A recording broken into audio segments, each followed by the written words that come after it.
the keys are to the glory days at the stick. From who's got it better than us to brick by brick. It's always the 49ers way, from off-season to game day. Yeah, we talk back. It's the 49ers Cutback.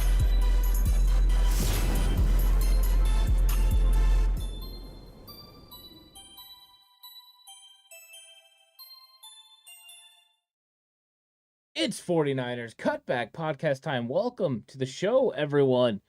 Get a little playoff talk going. Of course, it's Thursday, which means Q&A. So you're going to drive the conversation. Let's have a lot of fun. Let's talk 49ers versus Dallas Cowboys. And I seen WTM already came through and had a question. So I want to make sure that I get to that. WTM said, we had a good day of practice today? ? Yeah, the 49ers have been having good days of practice. And a lot of that has to do with the fact that they have a healthy roster. So here's the little bit of injury update for WTM. Of course, the guys who are still not practicing, Jimmy Garoppolo, Ambry Thomas, some sort of decision could come down on Ambry Thomas this week if they decide they need to go with Janoris Jenkins to play, at the cornerback position. I think they're out of elevations. We'll see. And then limited in practice were Samson Ebukam, wide receiver Jawan Jennings, and tackle Javon Kinlaw, which is normal. And thanks so much, Daryl, for becoming a member. That's big time for Daryl. Really, really appreciate it. And then Trent Williams returned to practice. And for the Dallas Cowboys, the only one that they have not practicing is Jason Peters. It's not looking good. He missed practice Wednesday and Thursday. And then limited in practice for them, safety Jerron Kearse and defensive end DeMarcus Lawrence. But they're all going to play minus Jason Peters. So both teams extremely healthy. And so I think... we're good. And Daryl says, using his membership that he just got to say, I feel like we'll expose the Dallas linebackers. Well said. Absolutely well said from Daryl. I actually just recorded my scouting report video that I do for Patreon, and it's going to be going up later today. And in it, I point out some of the mismatches that include Anthony Barr. Anthony Barr, number 42, is going to be a real mismatch. 49ers offense are going to be able to take advantage of it. And what's up to everyone in chat? Of course, WTM. I bleed red and gold. How's it going? Daryl, of course. And then also Google account. And Google account says, looking fresh in that Purdy jersey. Yeah, just came in today. Christening the show with the Brock Purdy jersey. I'm excited to have it. And very thankful that I got it as a gift. So thanks so much to my parents. They bought it for me. I really appreciate that. And I get to wear it. And so I'm excited. And I Bleed says, I come to find out I don't really hate the Cowboys. There's 99% of their fans that I can't stand. I live in Texas now, and damn, they suck. I'm sure it's a hotbed for Cowboys fans in Texas. So yeah, I get it. So right now, of course, everything's on the table. Fill up chat with all your questions regarding 49ers versus Cowboys. And Pure says, every time this dude comes on, the Niners win. Best luck. Thanks so much. Hashtag TCC coming from David V. How's it going? Now, when it comes to what was brought up just a second ago by Daryl about the linebackers, there is a huge advantage for the 49ers as far as linebackers. 49ers going against the linebackers, Anthony Barr. Now, they like to rush Micah Parsons 90% of the time.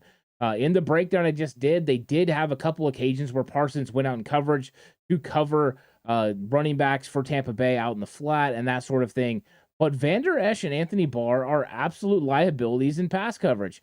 You can take advantage of them. And you've seen early in the game that that Tampa Bay was trying to go to that. There was lack of execution from receivers, lack of execution from Tampa Bay's offense overall, including making the blocks that they needed to make. And then they didn't take advantage of Anthony Barr in the run game either. Anthony Barr is not a good run defender from an off-ball linebacker position.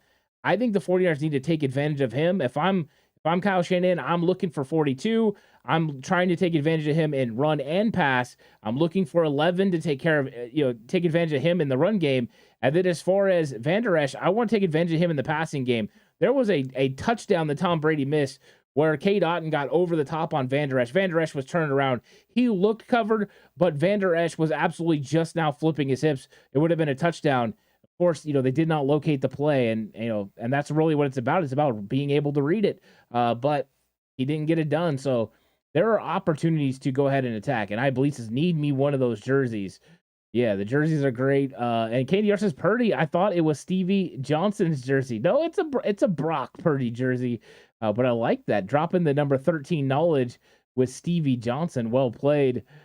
Stevie was one of the guys I really liked too. WTM says you expecting Parsons to line up against Mike instead of Trent 90% of the time. I think he's going to line up on Trent sometimes, but I think he is going to line up on McGlinchey. Now, here's the issue. No matter which one you line up, and what's up, Spy Nick Danger? How's it going? No matter which one you line up on, you are in a disadvantage in the run game. Micah Parsons, speed, fantastic. Ability to track things, instincts off the charts. But when it comes to actually point of attack, where you're trying to run the football, he struggles to squeeze things down. He struggles to set the edge. Those are advantage Mike McGlinchey, advantage Trent Williams. So in those cases, it doesn't matter where he is. Now they run a wide 9, and I mean they get out there with those guys.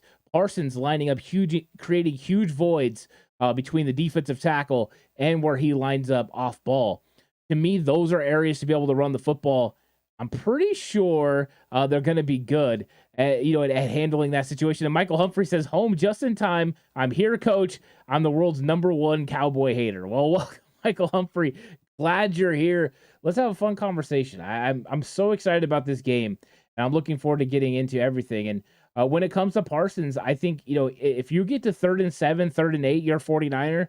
Those are advantage Parsons. That's when he can line up on Mike McGlinchey and be highly successful. Those are the ones you have to worry about.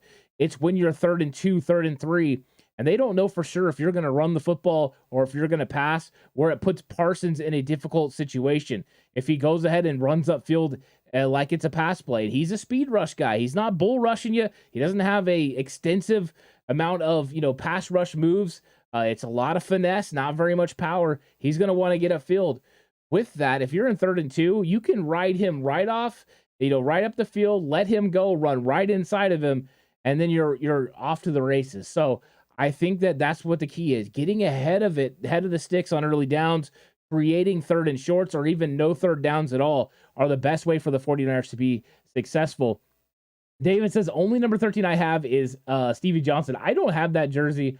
I would have loved to have it. I like Stevie, and when he was recovering from injury, he worked out with one of my buddies out in Elk Grove. My buddy helped him. He was a physical therapist, and he helped get him back to where Stevie wanted to be. Stevie's a very nice guy, and enjoyed when he was with the 49ers because I just think he's a good dude.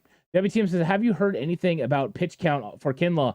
No, I haven't, and I don't think there'll be a pitch count. After watching what happened last week, they let Kinlaw play a lot of snaps at the end of that football game, and he got a lot of reps. Now, do I think he was in full physical conditioning? No. Do I think it wore on him a little bit? Yes. But I think he's working back into shape, and as these playoffs go, I think he's just going to get better and better. But you see the domination early in football games, and that's what they need from Kinlaw. Stop the run early. Make it difficult for Dallas to get Tony Pollard going, for Zeke Elliott to get positive yards. And if they slow up the run game of the Cowboys and make Dak one-dimensional, it's going to be rough. It's going to be rough. And I believe says Dak had a Cinderella game against a sorry defense. Ours is going to turn him into a pumpkin.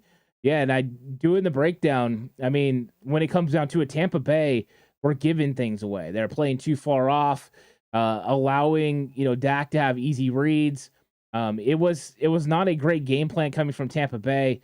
They were misplaying their zone coverages. They were sagging on things too much. They're so afraid of something going over the top that they just let them pick them apart underneath.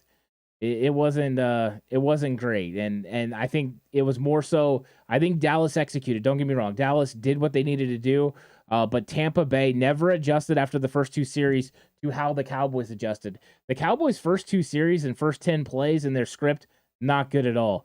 After that and their adjustments, they did pretty good. So Kellen Moore did a good job, and we'll see how he handles DeMeco Ryans. I think Ryans is going to give Dak a lot of different looks and a lot of different reads.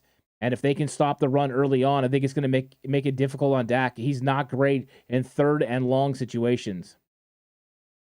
Ronnie says, with that win, Purdy can have more playoff wins in 8 games than Dak had in 7 years. Yeah. I mean, that would be impressive, right? I mean, Brock Purdy has shown that these moments haven't been too big for him. Did he have a slow start in the wild card round? Sure. I think even he would admit he wasn't the sharpest that he's been.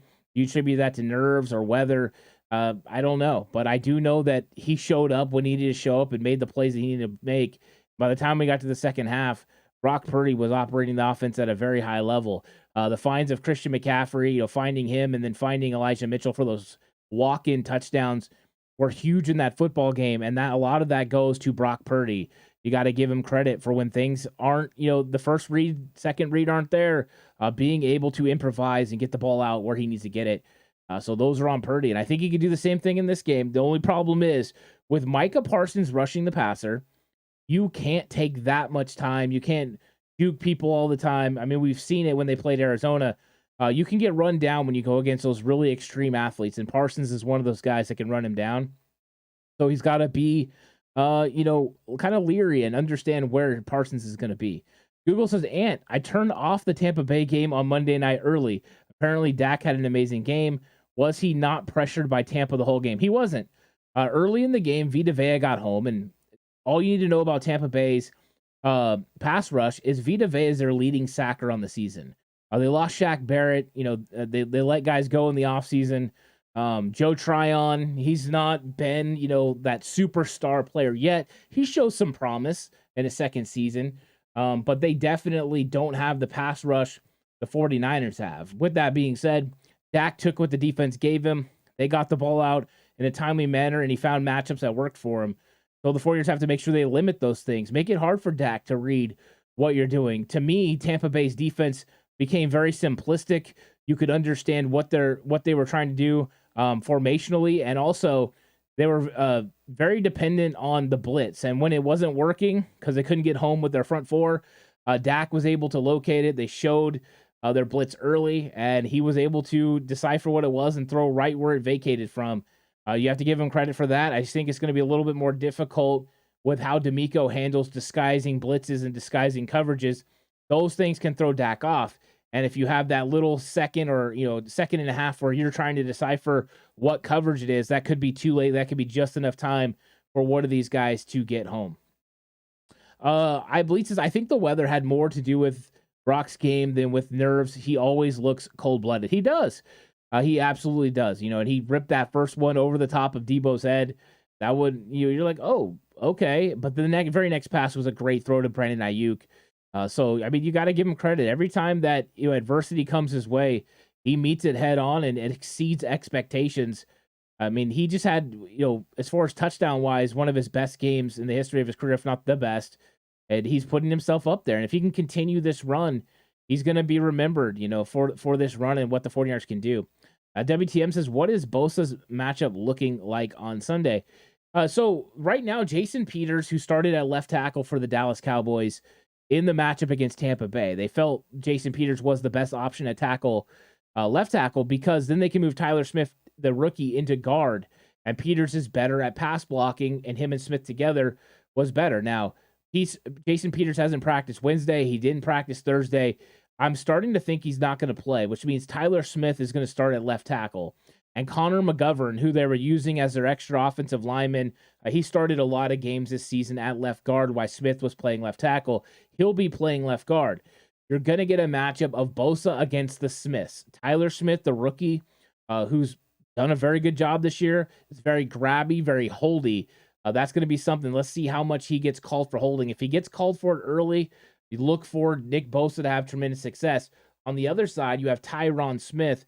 Smith has been around for a long time. He's been one of the great players in this league, but he is a lot older, a lot longer in the tooth, and definitely not the Smith that was the all-pro, 3-4 years ago. He's had a lot of injuries and that sort of thing. So last year, Charles Omenihu was able to get after Tyron Smith in a big way. Nick Bosa, of course, didn't play the second half of that football game, or most of it, because of a concussion. So I think Bosa is going to be just fine. His skill level is better than it was last year, whether that's using his advanced knowledge of football pass rushing moves against Tyler Smith or using his speed size combination against Tyron Smith. I think those are going to be fun things to watch.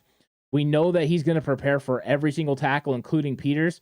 But if Peters isn't playing, that's going to help the 49ers pass rush so much because now you got McGovern in, which means, if you're playing Charles Minihue on the inside or you move Bosa on the inside, they can find a favorable matchup there in those situations. Of course, Dallas still has Zach Martin, and he's fantastic. He's probably going to be a Hall of Famer, but that's the matchup that we got going on right now.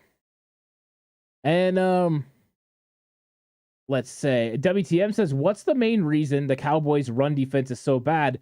Who are their weak links? Number 42, Anthony Barr, the number one weak link on the defense as far as run defense. He's not great in run fits. There's one play I almost lose my mind in the scouting report I'm going to put on Patreon.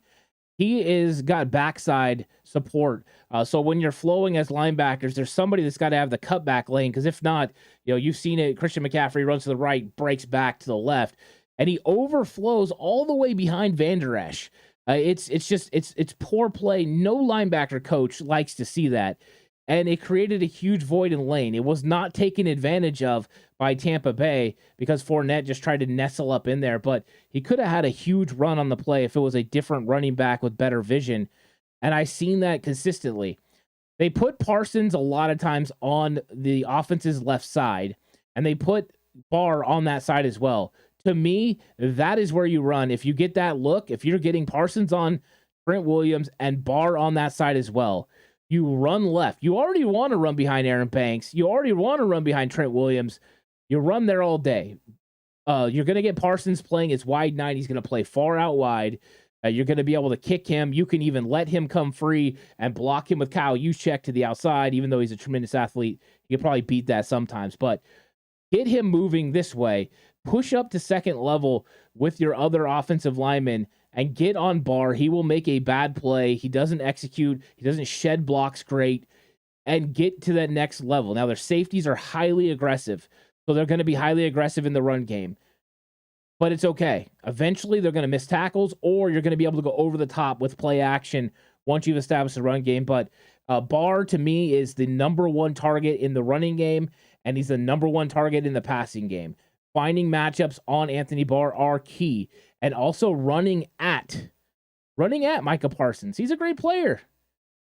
Run at him. I'm telling you, that's the way to do it. That's how the 49ers win this football game, is taking advantage of Micah Parsons in run defense. And DZ, what's up, DZ Egum? How's it going? So I think this is our best overall team since 94. What do you think, Ant? It's really good. I think this is the most, I can say this unequivocally, the 49ers offense that they have right now has the most weapons, the most talented offense the 49ers have had since 1994. And I don't even think it's close. In 94, you have Jerry Rice, you have Ricky Waters, you have Brent Jones. You have a lot of spectacular offensive players. William Floyd, you could go, the list goes on. JJ Stokes, right? I think they even had John Taylor still. So it's a really good roster. But you can put these guys up there. I mean, the addition of Christian McCaffrey was a game breaker.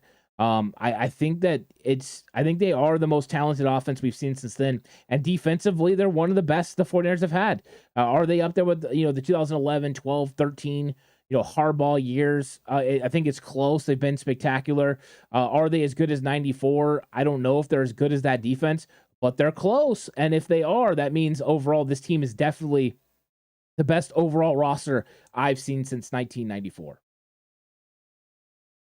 Google accounts as Ant. In the Seattle game, there was a weakness in Seattle's D, which was the cross over the middle. Do you know any specific weaknesses we can expose in Dallas's defense? Yeah, I mean, it's their aggressiveness. Their aggressiveness is the place to expose. They move a lot with motion, so we know Kyle Shanahan likes to get motion moving to open up horizontal areas to throw the football. That's number one. Number two, they're aggressive in the run game, which means their safeties and defensive players like to fly one direction. And last year in the wild card, one of the very first plays to Debo was a pitch to the right with him cutting back to the left side. Their aggressiveness is one of their weaknesses. And then just in zone coverage, taking advantage over the middle. And 49ers live in the middle, right? You have Anthony Barr and you have Van Der Esch. They're not great over the middle. 49ers are going to have opportunities there. If you run man coverage, they're going to kill you because they have too many weapons. But what will they do with the safeties? They like bringing guys into the box You know, they like bringing in Wilson. They like bringing in Jaron Curse and playing those guys in the box. That's great. That's all and good. Those guys can help you in the pass game. But what do you do when it's all of a sudden you think it's a pass and they run the football? Because the 49ers can get you in those predicaments where they get you a nickel and dime, and all of a sudden they can still run the football with Christian McCaffrey or Deebo Samuel. To me, those are the huge mismatches, and I think the aggressiveness of their defense is what's going to be a problem for that Google account. I really do. I think the middle of the field will be open, and unless they try to run a robber, put that safety in that box, and in those cases, it's going to open up something else. You're going to be deficient somewhere else. Ellis says, 49ers Cutback, can we start a vote on Twitter? The winner of the 49ers Cowboys matchup is the true America's team. Well, we can start that. I don't know if, I don't think the Cowboys will recognize the results, of what we put, because 49ers Twitter will probably be all over that and choose the 49ers hands down. And, the America's team moniker, I'm not really worried about it. I mean, they might be America's team in the past, but, they haven't won a divisional round football game in the playoffs since 1995. There hasn't been a tremendous amount of success for the Cowboys, especially in the postseason. It's going to be tough. Pure says, yeah, that's going to be a real problem for Dallas. Their line holds a lot, and their defense can't stop the run. 129 yards per game that they give up rushing the football. The 49ers average over 135. You got to think the 49ers are getting over 130.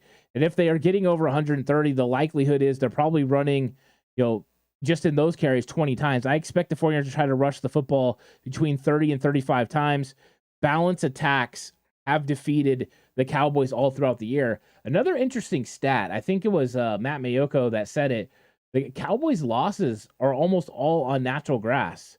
I thought that was tremendously interesting, just the fact that they're going to be playing at Levi Stadium, and most of the fields they've lost on this year are natural grass. Just something to keep in mind. Anonymous says Bosa is finally going to get the safety I keep predicting this week. There you go. Keep it coming, Anonymous. At some point, he's going to get it. I think this game, comes down to a few different things, and it's going to come down to execution. Watching Tampa Bay against the Cowboys, there was a lot of lack of execution from Tampa Bay. Could that be that their players weren't good enough? It could be. Their offensive line had opportunities. I mean, there's a play, and we all know how good Tristan Wirfs is. There is a play that the Tampa Bay runs. They're running it to the right side. And it's in the A gap. So that's between the center and the guard. They get a nice movement. They get a nice push. Micah Parsons is lined up in a wide 9 outside of Tristan Wirfs. Tristan Wirfs allows him to get across his face and get down the line of scrimmage and make a tackle on a play that ends up getting 3 yards for Tampa Bay. If he makes that block, that run doesn't go for 3. It goes for 30. It's just crazy, the lack of execution, and that's from a really good football player like Tristan Wirfs. And it wasn't like Parsons did anything. All Wirfs had to do was work himself up the field a little bit farther and let him go upfield. That's all he had to do, and he didn't do it. Lack of execution. The 49ers have to execute to beat Dallas. If they do, if they execute at a high level, they will whoop Dallas. If they execute at a good level, they can beat Dallas. But Dallas can execute too, so don't get me wrong. I just think the 49ers in certain areas have matchup issues for Dallas. And, they're also the other way. I mean, it's not like Dallas doesn't have mismatch problems for the 49ers, but I'm talking on offense. The 49ers offense, there's a reason that the radio station in Dallas said they hope that Christian McCaffrey pulls a hamstring. They can't stop him. They know it. Christian McCaffrey on any one of those linebackers, including Micah Parsons, advantage 49ers. Christian McCaffrey against any one of those safeties, advantage Christian McCaffrey in the passing game. And just his vision, the way he's able to run, Mike McGlinchey and Trent Williams blocking against these edge guys. If you can handle DeMarcus Lawrence, I think you can run the football at a high level. And so what does Dallas have to do? Be more aggressive in stopping the run. Put more guys in the box. What does that do? Create opportunities for Brock Purdy to go down the field. All of a sudden, you got Diggs playing one-on-one, and he was playing way off of Evans. I don't expect him to play that far off, of Brandon Ayuk. But you're going to have matchups with Brandon Ayuk and Bland one-on-one. I mean, it's interesting. It really is. These are some of those matchups. I keep watching the film, and I keep trying to find the way that the Cowboys are significantly, better or going to dominate. I haven't been able to find it yet. I keep finding ways that 49ers can win. I find areas where Dallas is probably a little bit more supreme or a little bit better. But there's just not very many of them. There's really not. Ben B says, what is with radio calling out Cowboys injuring CMC? It's crazy, right? I mean, I think I mentioned that just a second ago. Yeah, I don't know. I'm thinking that's it's just some guys being not smart with their words, saying things they don't think about. You never wish injury on anyone. That's just not good karma. That's not good, good way to go about your business. But I think that they are nervous. I think a lot of people that, a lot of Dallas fans are, hyped about their team, love their team. But I wonder how many actually believe that they can come in there to Levi Stadium and do the things that they say they can do. I think they're a good enough football team that if the 49ers don't play at their best, they could beat the 49ers. But I think if both teams are playing at their best, San Francisco has a superior roster. They have a superior scheme, and I think they can go execute. And one of those things I wanted to bring up that was interesting is when I was on Patreon yesterday with John Chapman. We do our weekly show over there. We were talking about the double tight end set, and John said, hey, he expects them to run double tight ends. And I'm like, I welcome that. If you want to run two tight ends, that means you only have two receivers on the field. And that means you have CeeDee Lamb, Michael Gallup. That's a lot easier for the 49ers to be able to navigate through. Plus, it leaves Azeez Al-Shaair on the field to help with the run. To me, that is good. The 49ers linebackers flow so good. If you have all three of those guys working together, they can, you cut it off, you make the play, you're on the cutback lane. Like, these guys can all work together. To me, that's a good situation. I look for Dallas to I think they'll try some two tight end sets, don't get me wrong, and try to find some good matchups for Dalton Schultz. But you have Fred Warner, you have, Hufanga. It's a different safety group than last year. I also believe that you can find they're going to have to spread them out and try to find run lanes with Jimmy Ward on the field. But I think also, and one of the reasons I think they're going to try to run more three wide receivers is they're going to try to get CeeDee Lamb on Jimmy Ward in the slot. That could be advantage for the Cowboys. That's an area. I said there are some, and that's one of them that it could be. CeeDee Lamb against Jimmy Ward in the slot. Jimmy Ward is not a great corner. He's good. He's one of the best nickel corners at stopping the run in the league. Let me say that. He's spectacular that way. But one-on-one with CeeDee Lamb, I don't know. I think what the 49ers can do, though, is take advantage of Lamb being in there and bracket him. Okay, Jimmy, you're going to take away the outside and over the top here. And, Dre Greenlaw, you're going to take the inside here. And we're going to go ahead and make sure that CD doesn't do anything to beat us. So you definitely will see some interesting things there. It was last year that Amari Cooper beat K'Wan Williams in the slot fade for a touchdown. They're going to try it again, and they're going to try to take advantage of Jimmy Ward. D'Amico just has to make sure that, he makes sure he protects Jimmy Ward and he has a good sound, defense to be able to limit what they want to do. I think the loss of Amari Cooper, it really is important. WTM says, what's the biggest advantage we have on defense? I think the biggest advantage we have on defense is how multiple we are with coverages and how multiple we are with looks. So you can give a variety of different looks. You can move guys around. You can put different guys in the box. And I think those things can confuse you. I think also the fact that you're able to stop the run with 7 guys in the box, you're able to play good defense and get home with 4, give you advantages. Those are your keys. You just got to stick to those. Make sure you do what you're supposed to do. Don't do too much. Let Fred be Fred. And Fred's got to let Dre do his job, and they got to let Azeez do his job. Don't try to play hero ball. And that's what was going on a little bit, with Talanoa Hufanga. He was getting his eyes dirty. That's what D'Amico said, right? We tell our DBs all the time, hey, don't get stuck with your eyes in the backfield. You have to make sure you locate your guy. Stay on your guy. When you get stuck looking in that backfield, you can get into some trouble as a defensive back. And Hufanga was trying to be very instinctive pre-snap. So he's trying to navigate what teams were doing pre-snap and then taking advantage. Early in the season, that worked. He deciphered what was coming and then he jumped on it.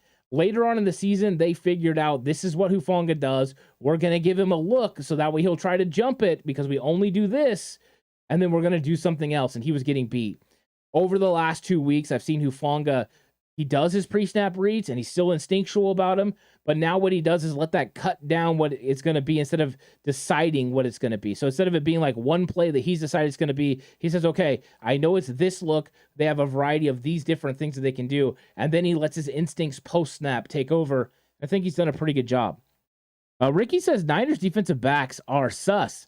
I think that there's moments. If you only watch the wild card playoff game, you think Charvarius Ward is suspect because he got beat by DK Metcalf. And, I'm not going to sit there and hate on anyone, for saying that, because that's the impression that was left. But Charvarius Ward has only had 2 bad games this year. Kansas City, he was injured. He came back and he was hurt. He was dealing with a groin. And this game against the Seahawks, and he has no excuse for why he played bad against DK Metcalf. He gave up the touchdown. He ain't gonna, front. He knows what's up. With that being said, he has been lights out all year. There's nothing suspect about Charvarius Ward. He's going to come out there. He's going to play physical. He's going to get on CeeDee Lamb. He's going to get on Gallup. And he'll probably be playing more of Gallup, and Noah Brown and those guys, T.Y. Hilton, because they're going to play CeeDee a lot in the slot, so that way he can't get hit on the line of scrimmage. He's got some freedom there playing on the slot, playing off ball. But Charvarius Ward's going to be fine. And all along the way, Deommodore Lenoir keeps getting better, getting more confidence. He was in DK's hip pocket. The plays that Devontae Adams made against Deommodore Lenoir, they weren't because Deommodore Lenoir got whooped. They were because Deommodore Lenoir didn't make the play on the ball. He was in the right spot. That long play to Devontae Adams in that Raiders game, he's on him. He just doesn't finish it. He doesn't make the play on the ball, but he's in his hip pocket. He's right where he's supposed to be. Those are things that you can really learn to enjoy, and that's what it's about. It's about pressure, continuing to keep pressure on those wide receivers, not allowing space. If you don't allow space, you're going to have a problem. Last year in the playoffs, Dak Prescott threw an interception to K'Wan Williams. There was absolutely no space on the play. Be smothering, and I think that's what the 49ers can do. Have they made mistakes? Yes, they have. Can they get beat? Of course they can.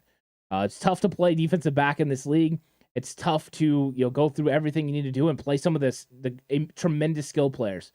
But I think they're going to show up. I really do. I think they're going to have a tough game. I think a good game. I think these matchups are better for the 49ers secondary than last week. Overall, Tyler Lockett's a tough cover. DK Metcalf's a freak of nature. I just don't see that from Dallas. If Dallas had Amari Cooper, different conversation. Those 3 guys together are nasty. You had Dalton Schultz. It just makes it difficult. Google says Dallas got smacked around by Washington in their last game of the regular season. Would you say most of that was because of Washington's defense, Dallas being inconsistent all year, or something else? I think it's a little bit of a combination. I think early on in that football game, Washington was getting after Dallas. They were making it difficult. They were putting all kinds of pressure on them in the secondary, putting pressure on them with their defensive front, and they just made it, they made it tough. And, that's what Jimmo is saying here. Chase Young came back. Chase Young was back against the 49ers too. He's pretty good, but it definitely helped. And then also, I think, the legs of Howell, he was able to, move the sticks. He made some plays on offense, but they were locating some of the mismatches that we've talked about. And one thing that they've done is they know that the Dallas Cowboys defensive secondary can't hold up for that long. They're one of the best pass rushing they're the best pass rushing team as far as sacks, 54 sacks, the most hurries. In that category, they're number 1. What happens is, though, if they don't get home, that secondary won't hold up. Deron Bland is playing outside corner. You know what I mean? Like, it's not great for them. They're bringing in, they're playing Jaron Curse on the outside, or he's playing nickel sometimes. Other times it's Israel Mukuamu. Mukuamu's a backup. Like, they have some deficiencies in the secondary. They're highly aggressive, and I like that about them, but also they're bad tacklers. There's lots of times in the Tampa Bay game where Tom Brady checks it down and there's a first down because they're just not there to make the tackle. Diggs overruns it. You get upfield. Those type of things can be backbreakers against the 49ers. It's 3rd and 7. Brock Purdy don't have anything downfield. Dallas will play the sticks, which means they'll play everyone at the first down marker or just behind and allow you to check it down and then rally to make tackles. The problem was you hit Christian McCaffrey or one of them underneath, you have to secure that tackle. If you don't, first down. And it's not just McCaffrey. It's McCaffrey, Deebo Samuel, Jawan Jennings. I mean, they've got so many guys that can do it. Brandon Ayuk, George Kittle. I mean, it's crazy. So those types of things, the lack of tackling from the Cowboys, I think should be a big concern. And I just think the number one thing to watch is just Anthony Barr. Locate 42 all game. And if you guys like watching film, go back and watch anything that has to do. And thanks so much, Topeka, for the subscription. Really appreciate you joining the Cutback crew. And just watch 42. 42 is the weakness in the defense. And it's not like it's a thing on Anthony Barr. I don't have a problem with Anthony Barr. I think he's been a solid player in this league. But he's playing a different type of defense than he's used to playing, and it is showing on film. And even when he comes to be an edge rusher, when they put Parsons back playing a traditional off-ball linebacker, you could see it. It's not there. I mean, he's not coming hard. He's not, tremendous that way. His first step's not there. To me, there's just opportunities. And what's up to Bobby? How's it going? Bobby says, Diggs is overrated. He looked like it last year. You know what I mean? He looked like it against Brandon Ayuk. I think that's going to be a battle. And I think, Ayuk's going to get the best of him sometimes. I think it's going to be fun. Scott Hill, how's it going? Scott says, what's up, Ant? I'm excited finally for playoff football. LFG, let's effing go. Yeah, it's exciting times, and this is one of those cool matchups. You start talking about the matchups, and that's where it's a lot of fun. You get into the X's and O's. And with this one, it's even more fun. Because there are great players on both sides of the ball, right? And then this is funny. Texas Boy says, I know you're not talking about missed tackle. Ward so trash getting trucked by DK. Hey, if that's what you want to think, thanks for watching one game. Look what happens when you play again on Sunday. Yeah, he got ran over by DK. Who's not going to get ran over by TK or DK? He's huge. So yeah, did he get ran over? Absolutely. So he missed one tackle. You know what I mean? He's got one of the best tackle rates in the league. Diamond Lenore, one of the best tackle rates in the league. Trevon Diggs didn't even touch Tampa Bay's running back. At least our guy got ran over. You didn't even touch him. You moonwalked away from him. Nah, I ain't worried about it. I ain't worried about it at all. Yeah, we them boys in the house. Well, welcome. Maybe you guys can stay and learn why the 49ers have advantages in a lot of areas. And I think that's one of the things that's fun about this game, though, is you got cool players, you got great fan bases, and let me say that. Anyone that's from the Cowboys that comes in chat, welcome. I like giving you guys a hard time, but you got a good football team, and it's going to be a lot of fun in this matchup. And so I think that it's going to be cool. I think that when it comes down to these guys, though, you got these cool skill players on both sides, and like some parallels, right? CeeDee Lamb and Brandon Ayuk drafted in the same draft. Thought of in a lot of the same manners, guys that are yards after the catch guys, guys that can make a lot of plays. To those, I'm excited about it. And I think that's what's going to be fun is watching some of these cool matchups. And what's up, Gary? Welcome to chat. Bobby says Ward is not trash. He said, okay, it's a big receiver. Most cornerbacks will get ran over by him. Yeah, that's not a cool matchup. So it's fun. I would love to hear it not even being sarcastic. So I will, and I will talk about it. He says, how does the Niners win in this matchup? And how can the Cowboys win? Let me start with the 49ers. What the 49ers have to do on offense is attack Anthony Barr. Anthony Barr is a weakness, not only in the run game, but in the passing game. And if you watch him on film, you can see he just doesn't execute in run fits very well. And that's why the Cowboys give up 129 yards. With Parsons playing outside in his wide nine technique, it opens a void in the defense to be able to run the football. There were avenues for Tampa Bay to run the ball. They just didn't execute. Their offensive line didn't take advantage of it. And Dallas's defensive line played better. Props. When it comes down to that, you get the run game going. Once you establish the run game, then you're going to be able to go over the top and make plays down the field. So attacking Anthony Barr, attacking Vander Esch in the passing game, those are also weaknesses. Both those guys in passing situations, not good. If you can force the Cowboys to have to bring in bring in Wilson into the box, you can run the football pretty consistently on them if you're in your base set. personnel is a big reason why the 49ers offense could be successful, because are you staying in your base 4-3 if you're Dallas, or are you coming into a nickel set against, George Kittle, Kyle Juszczyk? To me, that's the biggest advantage for the 49ers on offense. As far as defense goes, I think it's all about stopping the run game. If Dallas gets a run game going, they're going to be hard to beat, because then you're going to get play action from Dak. He can get the ball downfield. So how do the Cowboys win? By getting the run game going, getting Pollard going, establishing a solid run game that they can put Dak in positions where he can get outside the pocket and locate his receivers downfield. Because then if you can't get home and you're having to sell out to stop the run, there will be opportunities for Gallup and CeeDee Lamb down the field to make plays.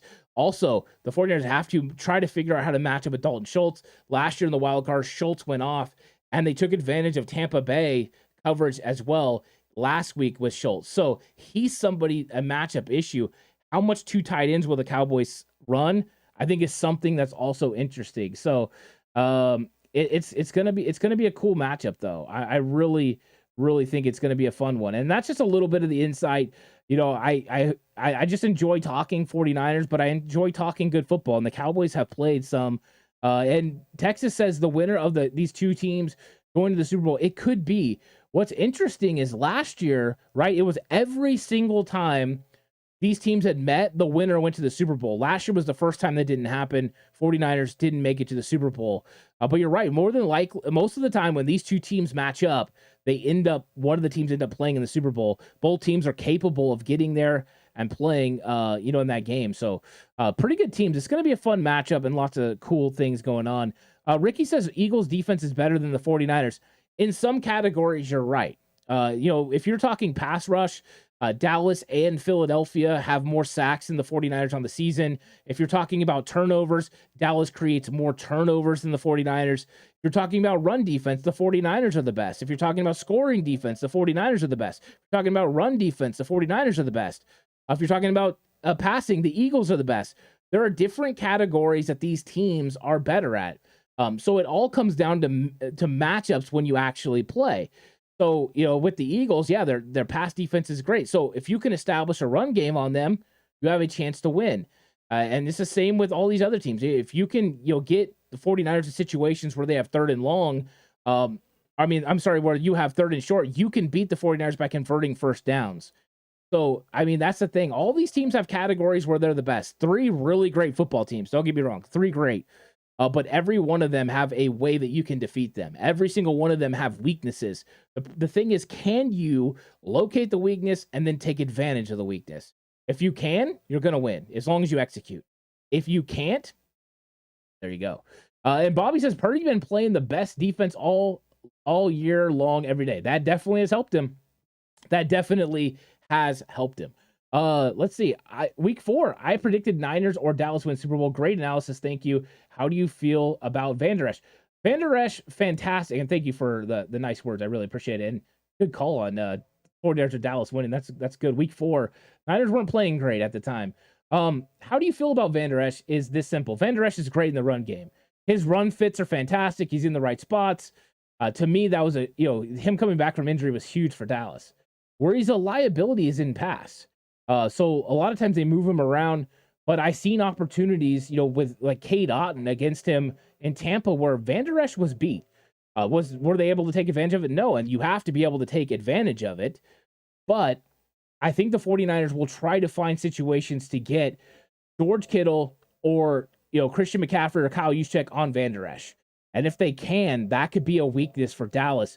The 49ers like to throw the football over the middle of the field. The teams that do it the most, the 49ers, the Tampa Bay Buccaneers operate over the middle of the field more than any other team. Van Der Esch is a weakness there. Can you exploit it is the bigger question, but I think that's where he's weak. Where he's strong is in the run game, where I think he's one of the better linebackers in the league against the run. And Bobby says Niners 38, Dallas 21. Good game. Google says objectively, statistically, the Eagles D is not better than the Niners. I think it's how you see it. I have it the other way. Dallas 38-17. Yeah, I haven't predicted this game yet. I've still been watching film. I did my breakdown for Patreon. I'm actually going to get my score prediction tomorrow. I'm going to do a game preview show where I go through all the key matchups and all that. So It's going to be fun. I think it's going to be a fun one. Some categories don't count, overall counts. It does. Niners had a soft schedule. However, they are very talented. Honestly, I think Purdy hits a rookie wall this game. I think what's interesting about it, right? Because I mean, people have been coming into the comment section and saying that this team hasn't played a tough schedule. First off, you can only play the teams that are on your schedule. Number one. Number two, the 49ers were dead last. They were 3 in the division last year? Number 3 in the division. I'm sorry. So their schedule was supposed to be easier. But if the 49ers played an easy schedule and won all those games by one score, by 3 points and all that, I would say, you know what? You've got something to that argument. But the 49ers were blowing people away. They were winning by double digits. So they were handling their business and beating the teams that they were supposed to beat. So I don't think it plays into this, strength of schedule. And once you get to the playoffs, it doesn't matter what you did during the regular season. What matters is how you're playing right now. The 49ers have won 11 straight. They're doing something right.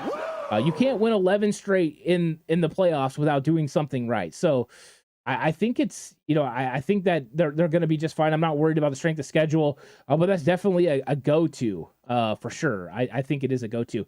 Daryl with the super chat says, do you feel like we can't cover the tight end with a linebacker? It depends on what linebacker. Okay, we've seen Dre Greenlaw be able to handle some tight ends, right? He was on Gesicki. Gesicki's a good receiving tight end, so that's a good one. I think he's proven that he can do it.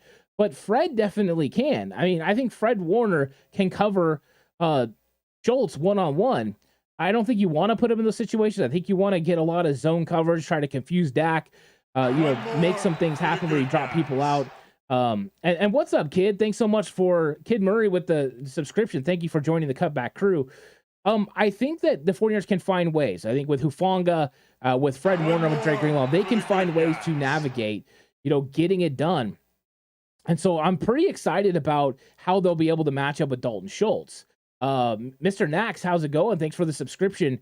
To me, there's going to be fun matchups, and that's one of them that you're going to have to watch. Dalton Schultz versus linebacker safety. I don't think it's as simple as the 49ers can't cover him.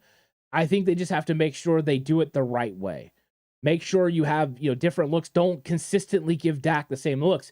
If you're giving Dak the same looks, we're always covering this guy with this guy, we're always doing this, we're always bracketing CeeDee Lamb when he's in the slot, they're going to figure it out. McCarthy's a smart enough coach. Kellen Moore's a smart enough coach. They're going to figure it out, and then Dak's going to locate the opening and be able to get there. But I think when it comes down to, D'Amico, he's constantly thinking, he's constantly changing. And I think that's why their second half adjustments are so important.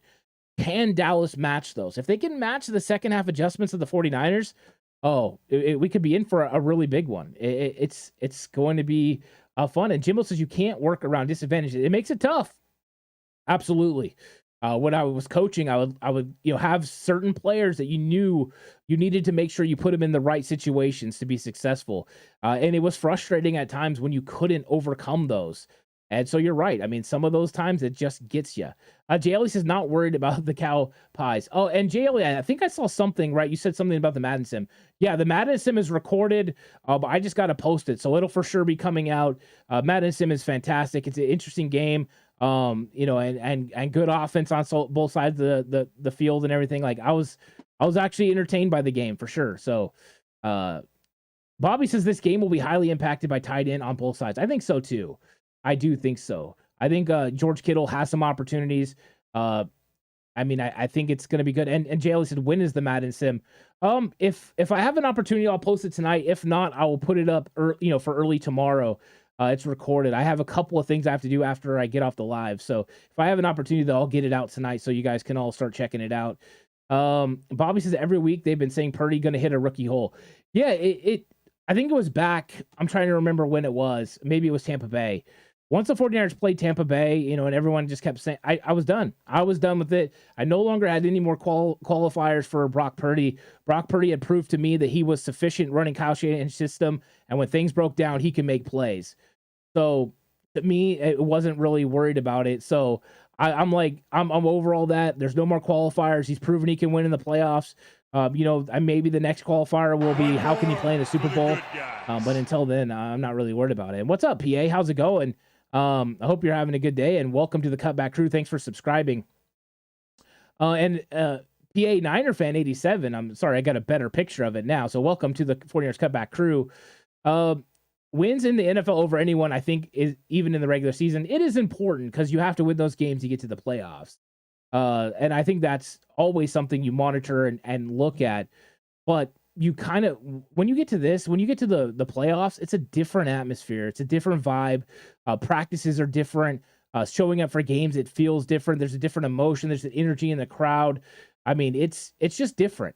And I think that when you get there, it was a good experience for the young players, for Dallas and for San Francisco to get a win last week. Now they're ready and they're set in, and now it's just football. It's football. And Bobby says every week they've been saying Purdy going to hit a rookie and still waiting. I think we're going to keep waiting. I really do. PA Niner fan, hey, just be subscribed, said, I honestly don't think this game will be close. I think there are people that believe that. I haven't made my full thought on it yet. I do believe that, Dallas has enough weapons to make this thing interesting.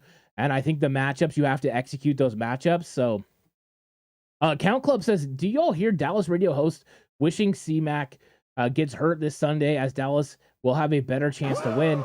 Yeah, I did see that. I did hear about that. It's unfortunate. Sometimes people say things without thinking about it. I'm hoping that's the case here. But I think what it also could signal is that you're a little, nervous about going against Christian McCaffrey. And watching the film, I would be nervous about Christian McCaffrey too if I was going to try to cover him with some of the matchups, like Van Der Esch, Anthony Barr, even Parsons. I think Parsons, spectacular athlete, good pass rusher. But, do you want him one-on-one with Christian McCaffrey? I don't think so. I would never wish injury on anyone, for sure. Not even if it's just a hamstring. It doesn't make you feel better. So, no, I wouldn't do that. And we got a super chat in, so I got to get to that.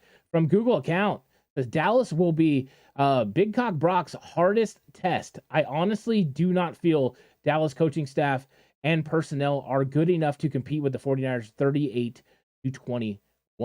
And, the thing is when it comes to Dallas, it's the same coaching staff as last year.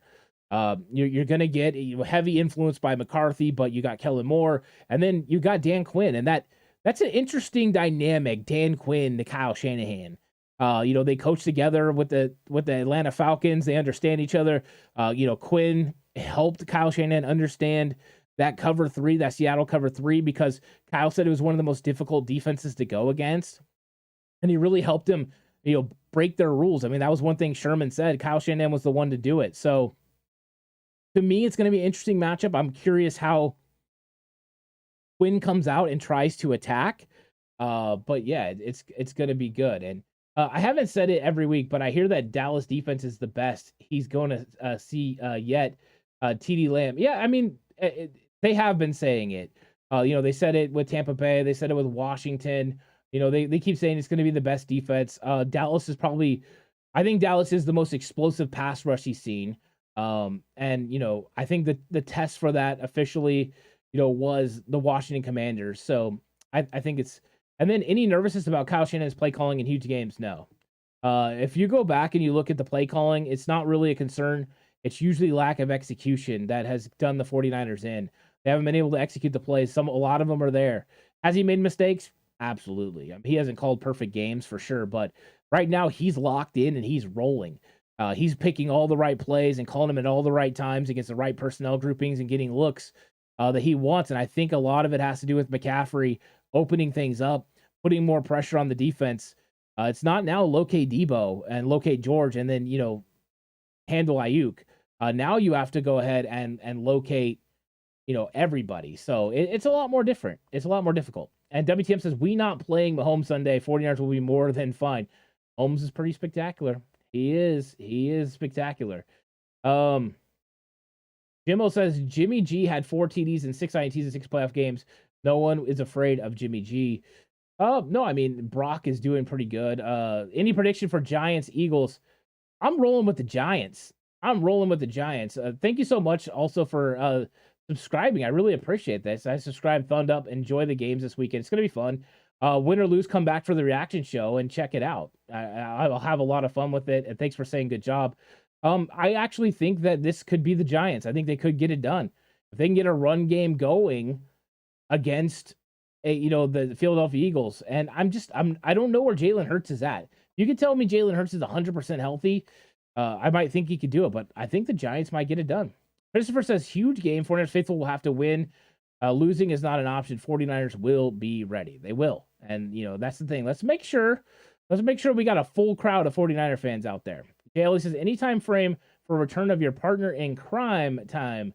No, there's nothing in that category right now. JLE, he's busy coaching basketball and all that. So no, haven't really had any conversations about him coming back. And, he's doing his thing right now. And I'm sure at some point we'll have a conversation, but as of right now, no, nothing in that category. Joshua, how's it going? Joshua says San Francisco all day. I love it. Yeah, bring it. Joshua says, say hi if you want San Francisco to win. So everyone's obviously saying hi, except for the bye. And I expect nothing different, right? Kenneth Paul says, how many draft picks would the 49ers get if they trade Lance to Tennessee? I don't know. I don't know what, they would be interested in giving up. Rand Carthon, of course, would be pulling the trigger on that. It all depends on how much they value Trey Lance, playing and what Mike Vrabel says. I'm sure Vrabel's going to have a huge influence on overall if they decide to trade for Trey Lance. So I don't know exactly what that's going to be, but we'll see. We'll see. And JLE says, check out the Cutback merch. It's worth it. Thanks so much, JLE. I don't know if you got your stuff in yet. I know it's shipped. So I'm excited to see what you think of your stuff. I always enjoy when people get their stuff and if they like it or not. Pern says, so what's our take on the Dallas radio talk show host who wanted CMC hurt? Can't like it. You can't. There's nothing good about that. Nothing good about saying you want people to get hurt. And it's just not a good look. I'm hoping he just was having a good time and spoke. Just made a dumb comment and is ready to move on. And if he apologizes, I think everyone should just forgive him and move on. So, WTM of the bold prediction, 49ers 35, Boys 17. That's a significant victory, and I'd take it. If you want to tell me I can just be comfortable and watch the 49ers roll, I'm excited about that. I don't know if that's going to be the case, but I love it. I love the feeling. Mystery Forest says, who is the underdogs in this game? It's the Cowboys. For the mere fact, I think this is one of those games. It's not a toss-up game. I think Vegas has it at, 49ers at a 4.5-point favorite. But it's at Levi Stadium. It's at 49ers home. The 49ers have won 11 straight games. I don't think it's like a tremendous difference between the two teams, but I don't think it's even either. I think the 49ers, definitely are, the team that's expected to win. But, the Cowboys are a underdog, but a very light underdog, in my opinion. Michael says, I need you all to pray for my students because they are Cowgirl fans. And Monday, I'm going to drive them off the planet. I'm taking no mercy. I'll send some prayers that way, Michael. I'm sure that'll be a lot of fun for you, enjoying that. And that's one of the best, right? When you could just lay into them. I used to work at a school for a while, and if the 49ers won, no one wanted to come at me. If the 49ers lost, everyone came at me. It was crazy. So, and I remember, you just never hear the end of it. But it was a lot of fun, and the kids are fun. They enjoy getting after it and getting people going. So yeah, it's a lot of fun to work at a school and work with the kids. I hope you give them everything, and they deserve all of it. They deserve all the noise that they're going to get for that football game. And I think it's going to be a good one. I really do. Well, guys, I'm going to check out. I have some stuff to do tonight, but I really appreciate everyone coming through. Join me for the preview show tomorrow. I'm going to be going through, all the key matchups, talking 49ers Cowboys, and interacting with all of you. I hope you guys all enjoy the show. Thanks, everyone, for the subscriptions. Really appreciate that. That's huge. Everyone that liked the video, thank you so much. Everyone that contributed with a great chat, thanks for coming through, and I'll catch you guys all in the preview show. If you're not able to catch that, catch me on the reaction show after the game. That'll be a lot of fun. And if you like Madden Sim will be coming out, so check that out as well. Everyone stay safe, and remember the right way is always the 49ers way.